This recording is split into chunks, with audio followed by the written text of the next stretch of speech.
Goeiedag. Goeie. Hey, steen jullie hier altijd in Workum? Nee, meestal steen ik bij Apeldoorn, langs de Sneldik. Ik bij een Shell-station. Hey, noem het maar. Ja, ja. Maar wat doe je hier dan? Nou, ik kom even Auke helpen hier bij Speerstra in Workum. En dan probeer ik tegelijk even de trouwring bij zijn eigen te krijgen die ik hier in Voen heb. Bij de Shell langs de Sneldik.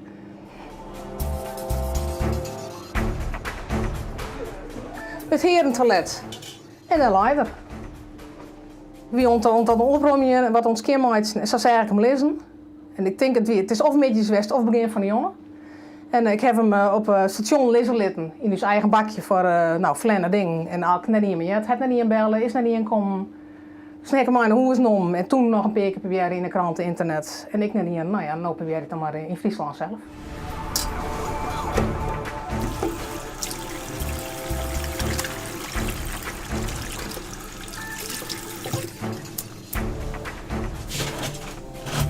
Dan zie ik je eigenlijk een Friese eigenaar. Want de naam die erin staat is een Tjitske.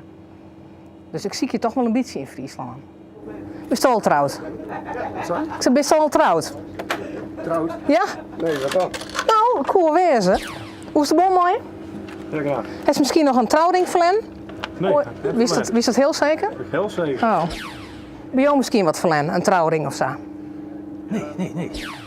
Normaal stiet hier Auke achter de kassa. Die is in de shop bezig. Auke, kun je heel even komen? Wij vinden je geregeld van alles. Maar we hebben eerst toevallig een trouwring gevonden. Hier op een motte, hier van de balie. Dus we hebben je noodwaring. Wij hebben nooit waarringen, ja. Ik ben op zoek naar de man van Tjitske. Die het in 2010 in het najaar zijn trouwring Audi en het op de wastafel in het toiletten bij het Shell-station Lucas had. Dus langs A1 bij Apeldoorn. Naam Tjitske stiert erin. Trouwdatum is december 2004. Graag contact opnemen met Omroep Friesland via heer@omroepfriesland.nl. Wij zijn op zoek naar een manspersoon die de 3 à 4 weken geleden zijn trouwring verlend heeft. Deze ring lag je van de balie. Het is een persoon op leeftijd wat dikte van de ring, want hij is al aardig versleten. Ik dit keer hem terug aan Omroep Friesland. Mail naar heer@omroepfriesland.nl.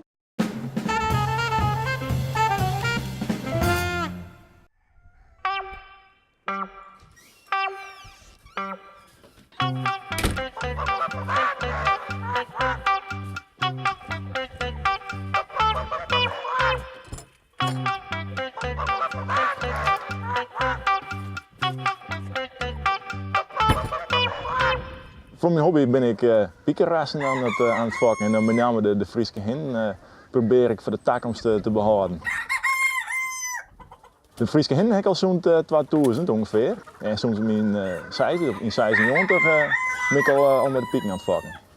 Hoe ben je zo bij elkaar aan? Nou, ik vond pieken al mooi eens en toen mijn pa in 96 opgeholpen is met het professionele bedrijf, wie piekenboer, toen had ik mijn pieken eigenlijk voor het eerst gezien. En nou, ze staan er aan dat verschoot van gewoon heen houden naar je echt het in staan houden en van rassen en ik voor de show de pieken vakken.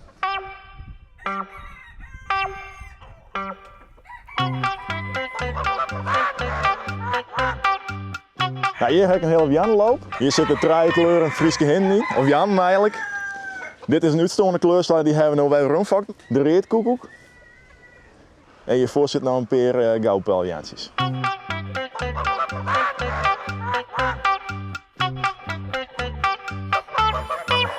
Ik vak elke keer ongeveer 100 piekjes en de helft ervan is wannen. En het grootste gedeelte daarvan die wordt ambachtelijk kleermaken. Het is een ongriezelijk lekker stukje vlees. En de hintjes die ik zelf net aanhoud, die vinden hun plak bij leerhavers thuis. Die had er gewoon bij. Maar tot die tijd hebben ze gewoon een heel mooi leven gehad. Dus dan kan ik er ook wel vrede mee hebben.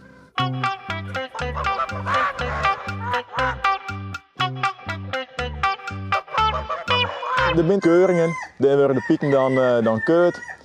En daar doe ik hem maar. De meest bijzondere die zit hier.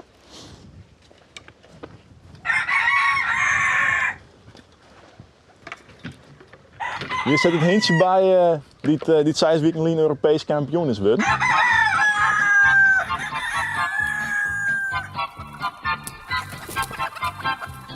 Dit is de topper. Er zit een heel mooi kaam op.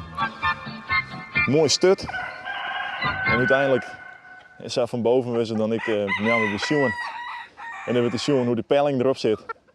En dat is bij dus gewoon heel netjes. En toch eindigt hij in de pannen? Nee, dus net. Nee, je moet algemeen alleen de Jan gaan in de pannen. Oh, dat is redelijk stellig in. Ja. Dus er raad ik echt een proteïnmaat geen slag zien dan in de wilde gauw af voor mij, denk ik.